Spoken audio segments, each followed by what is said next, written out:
السلام علیکم۔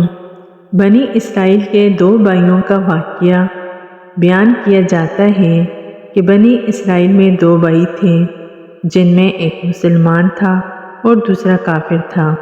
دونوں دریا کے شکاری تھے۔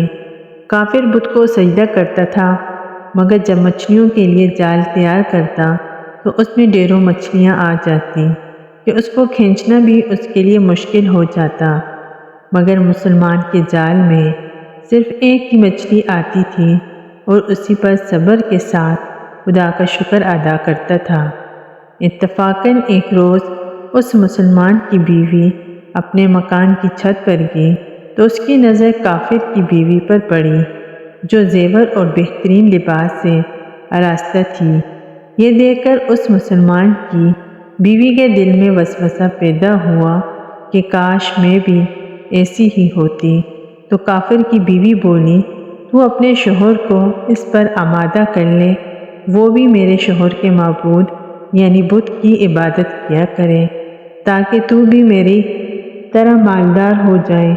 یہ سن کر مسلمان بھائی کی بیوی کچھ غمزدہ سی ہو کر نیچے آئی، اور جب اس کا شوہر گھر آیا تو اس نے بیوی کا حال متغیر دیکھ کر دریافت کیا، آخر کیا بات ہے جس سے تو اس قدر غمزدہ معلوم ہوتی ہے؟ تو وہ کہنے لگی، بس میاں، یا تو مجھے طلاق دے دو یا اپنے بھائی کے معبود کی عبادت شروع کر دو۔ یہ سن کر اس کے شوہر نے کہا، خدا کی بندی، تو خدا سے نہیں ڈرتی؟ ایمان کی دولت ملنے کے بعد یہ کفر کی باتیں کرتی ہے۔ تو عورت بولی، بس مجھ سے اب زیادہ باتیں نہ بناؤ، میں بھی دوسری عورتوں کی طرح اچھا لباس اور اچھے زیورات پہننا چاہتی ہوں۔ جب اس مرد مومن نے دیکھا کہ یہ عورت ضد پر اتر آئی ہے اور اس کا اصرار حد سے بڑھ چکا ہے تو اس نے عورت کو تسلی دی، کہا، اچھا گھبرانے کی ضرورت نہیں ہے، میں کل سے کاریگروں اور مزدوروں میں جا کر محنت کر کے تجھے روزانہ 2 درہم دیتا رہوں گا، تو اس سے اپنی حالت درست کر لینا۔ یہ سن کر عورت کو کچھ تسکین حاصل ہوئی اور سویرے ہی وہ مومن مرد مزدوری کی تلاش میں نکلا، لیکن کسی نے اس سے حال تک نہ پوچھا۔ یہ دیکھ کر وہ دریا کے کنارے پہنچا اور شام تک اللہ کی عبادت میں مصروف رہ کر رات کو جب گھر آیا تو بیوی نے دریافت کیا، آج تم کہاں تھے؟ وہ کہنے لگا، میں بادشاہ کی خدمت میں مصروف تھا، اس نے مجھ سے 30 دن کا کام کرنے کی شرط رکھی ہے۔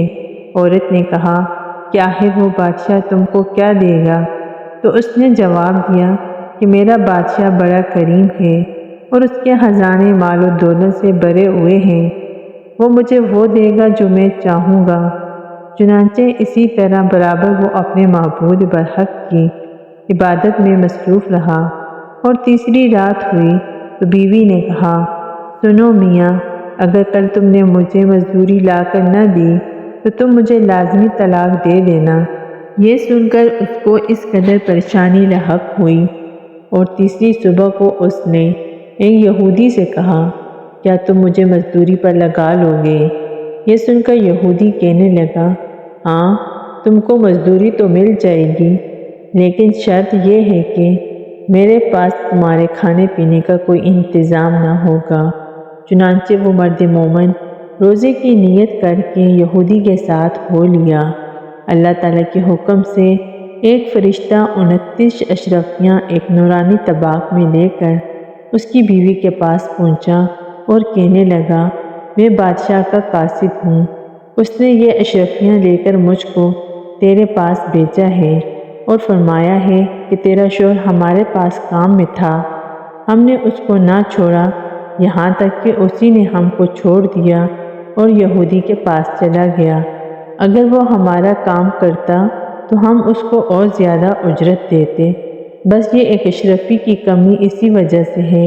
چنانچہ وہ عورت ان اشرفیوں میں سے ایک اشرفی لے کر بازار گئی۔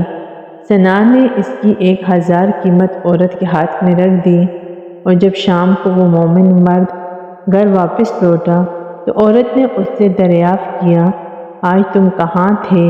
اس نے جواب دیا، کہ آج میں ایک یہودی کے کام پر گیا ہوا تھا تو بیوی کہنے لگی کہ آخر بادشاہ کی خدمت ترک کر کے تم دوسرے کی خدمت کیوں کرتے ہو؟